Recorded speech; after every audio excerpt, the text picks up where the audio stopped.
Hey everyone, this is NHL Hockey News Report. So back to the video. Yes, it's been a while, but I took a little break after the deadline, and now we're back. I'm talking about the NHL Draft 2023. It's an exciting draft, so I definitely want to make a lot of videos on the draft because there's a lot of good stuff. Amazing players compared to, this is a really stacked draft, like 2015, 2003. Drafts like that is supposed to be projected to be like. So I definitely want to do more than just one video about the draft. More of them. Maybe a couple more before the draft lottery would be nice. And then after the draft lottery, it was first overall, and then from that, second, third, and then really have a good idea, where teams will be. And then from there, it's just trying to figure out what the players are going to go. Right now is where the teams are going to go in the playoffs. But after the draft lottery, to find who goes first, second, and third, it'll just be the playoffs. So it's still fun to do the draft lottery, see how things go. And as you see, first overall will be the Chicago Blackhawks. Yes. Chicago going number 1. Montreal going number 2. The Canadiens. Number 3 is the Sharks. Number 4 is the Blue Jackets. Number 5 is the Ducks. 6, Coyotes. 7, Flyers. 8 is the Canucks. 9 is the not the Blue Jackets, the Blues, and 10 is the Red Wings. We are doing top 10. I'm not doing top 16. I just want to feel a little bit more comfortable doing the draft, mock drafts, and then I'll go up to 16 and hopefully do 32. That the whole first round would be nice to be able to do, and maybe top 50 would be cool. But right now, top 10 we're going to start off with. So obviously number 1, I think you may already know this one, but let's get it off the board already, and that's Conor Bedard is going to the Chicago Blackhawks. Conor Bedard is franchise. He is generational talent. As we see, he is one of the best, or the best in this draft by far. You always have that, draft, kind of projected who you think will go first overall, and the second one is kind of there. Maybe that happens, but not this year. It is totally, we know who's going to be number 1. Is Conor Bedard. Doesn't mean that Fantilli's not a good option. Number 2, or Michkov, or Leo Carlson. Not at all. But just Bedard has been just unbelievable of a player, as we know. So Conor Bedard would be a game changer for these Chicago Blackhawks as they continue to rebuild. This would definitely speed it up, but they have a lot more to do, for sure. Number 2 is the Montreal Canadiens, and moving on to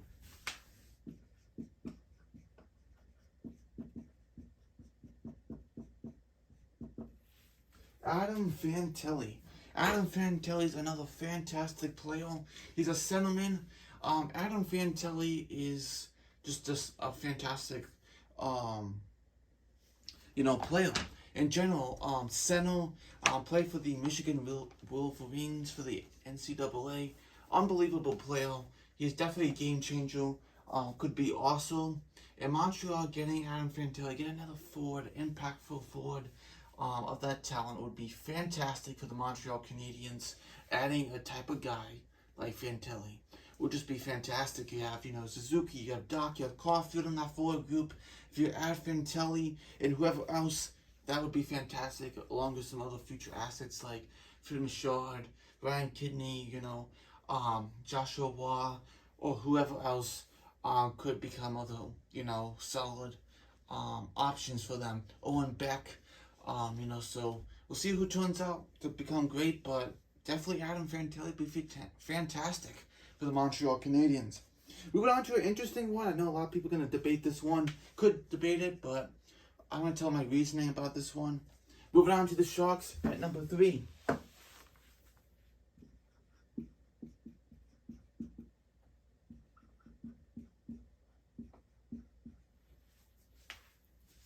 And that's Michkov, Matevi Michkov. Michkov is a fantastic talent from Russia. He's just such a fantastic, ringer, but the thing is, he does have a KHL contract with, I forgot which team exactly it is, for the next 3 years, 3 to 4 years. I forgot exactly how long the length is. I think until 2025, 2026, something like that. And that's going, to impact. Maybe he is, the latest, probably top 5.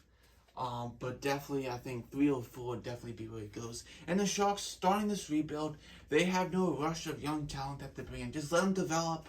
I think Michkov can just be this unbelievable talent for the Sharks with this Russian talent on that right side. Would be fantastic. He has tremendous talent. He's already fantastic. But he has a contract with the KHL. And they have to wait until that contract ends. And then from there, if they can get him signed. It's always an if. But if it works out, it's an amazing gift for the, just unbelievable gift for the Sharks it should be. So we'll see what happens. I think the Sharks go for him, but we'll see if it changes, if they should go for Leo Carlsson instead, which I think a lot of people are going for. But I just thought the Sharks starting this rebuild, it would be great to just get Michkov and just let him sit in the KHL in Russia and just play and play and play until his contract ends, and then bring him in, be the impactful franchise winger. Hopefully that's what he would be. So moving on now to the Blue Jackets. Here we go.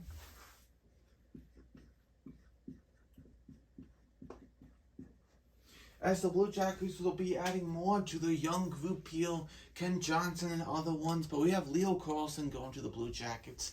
Leo Carlsson is a really good Swedish center.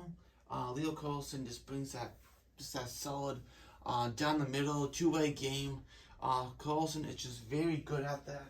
And, Carlsson, he's going to be playing the top Swedish league. You think about Carlsson and his ability to do that is just unbelievable.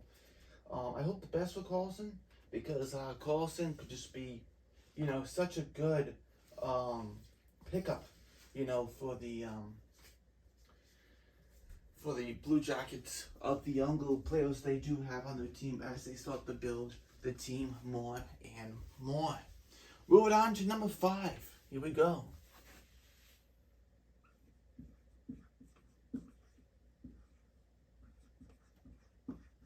This should be the last time you see the Ducks down this far again. They have a lot of young plethora of talent here. Zach Benson would be a fantastic pick on the wing. You have Trevor Zegras, you have Mason McTavish, you have that 4 group of guys there, Troy Terry, and much more. Adding Zach Benson would be another fantastic pick for the Anaheim Ducks as they continue to build the young core here with the team they do have. But Benson will be fantastic.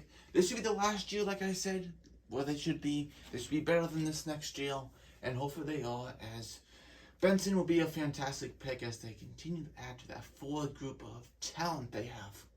Moving on to the Coyotes as they continue with the rebuild gradually, little by little, but I think this would be a fantastic pick here on the wing, and that is Colby Barlow. I think it's for the Owen Soundtech in the OHL.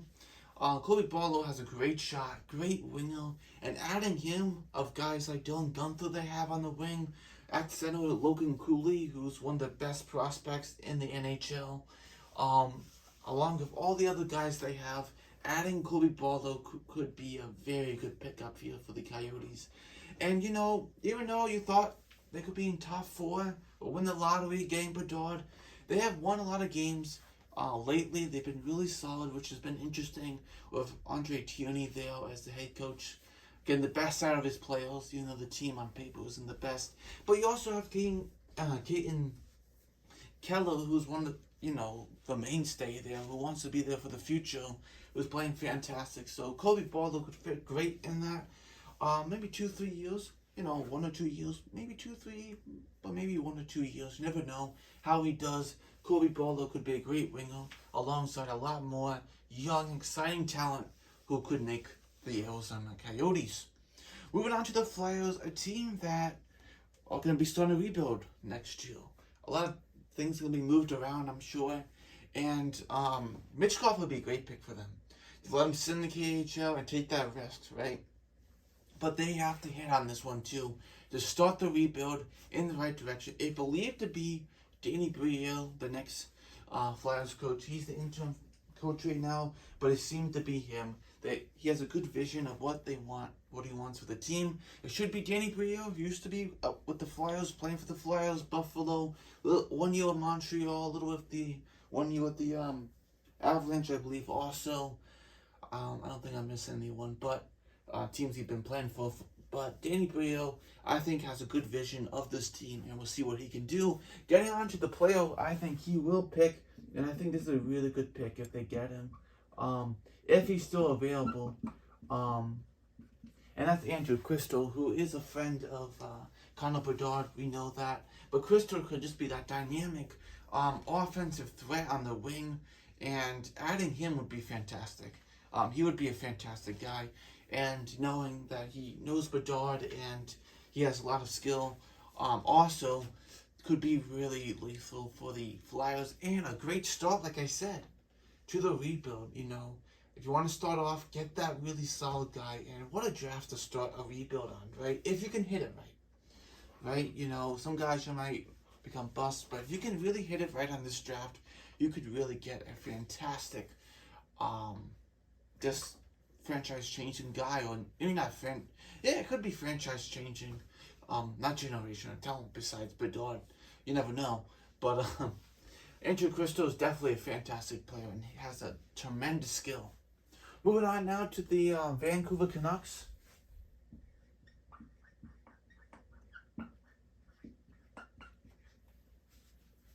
Edward Sale is a very good prospect.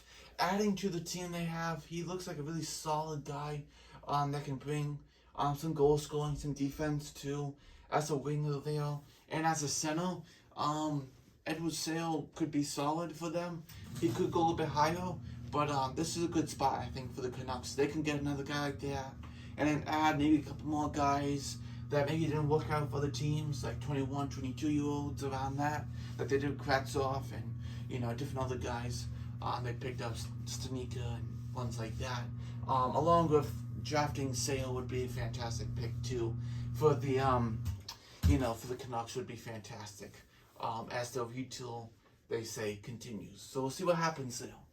Moving on now to the St. Louis Blues, as a team that, you know, could have been one of the best out of the West last year besides the Colorado Avalanche. Obviously, they beat them. That was the best competitor that they had in that second round. But Dvorsky would be an interesting one. A good center. He's Slovakian. 3 Slovakian players were picked last year in the draft. 2 in the top 3. Of course, number 1 was Juraj Slafkovsky for the Montreal Canadiens. Then number 2 was, in the top 2, I should say, right? And then number 2 was another Slovakian player in Simon Nevek. And then number 26, Montreal picks another Slovakian player in Philippe Michkov. So, they've been playing really well. And Dvorsky's that really solid two-way center. That could be a really good bargain now. It could be like a Sean Couturier, a Nick Suzuki, a Patrice Bergeron. I feel like he would be someone like that. I don't want to compare him too much to that, but someone to that caliber of player could be interesting. That two-way center has that defense-minded game also, while playing center and trying to score also. So he could be a very good sneaky pick for the St. Louis Blues, for sure. Moving on to the Detroit Red Wings. And the last of all, I'm going to pick one more player. And, hold on, I forgot what it was. I had it here. Yes, here we go. Okay. I couldn't think of what it was at the moment. Matthew Wood, and he played for the NCAA for the Connecticut Huskies. He's been playing really good. Was it Huskies or was it UMass? I think it might have been UMass actually. Either or, which one? Either or of them. He was playing for, and Matthew Wood's just a solid winger. Adding that, I know the Red Wings could add, a guy like him. Also, I know they're more into that Swedish players, but there's also a player. Think about it's Sandin or Axel Sandin Paduka or something like that. He's been a really good Swedish defenseman, and he's already played in the SHL already. He could be an interesting one. There's also Gurlov. I think that's how you say his name, something like that. He's been a solid defenseman. He could be something. A Russian defenseman. Not many defensemen in this top 10, right? There are actually no defensemen in this top 10. These are all forwards. Top 15 could be a couple defensemen. But this is more centers and wingers in the top 10, which has been pretty cool to see the talent we do have here. So thanks for watching this NHL News Reports Top 10. Next time, I am hoping to do top 16, and then from there, grow a little bit more. But I definitely going to have a different top number 1 team. Hopefully it's not the Blackhawks or the Canadians. Change it up a little, right? In the top 3, but we'll see what happens. This is NHL News Reports, and let me know your thoughts in the comments. Bye.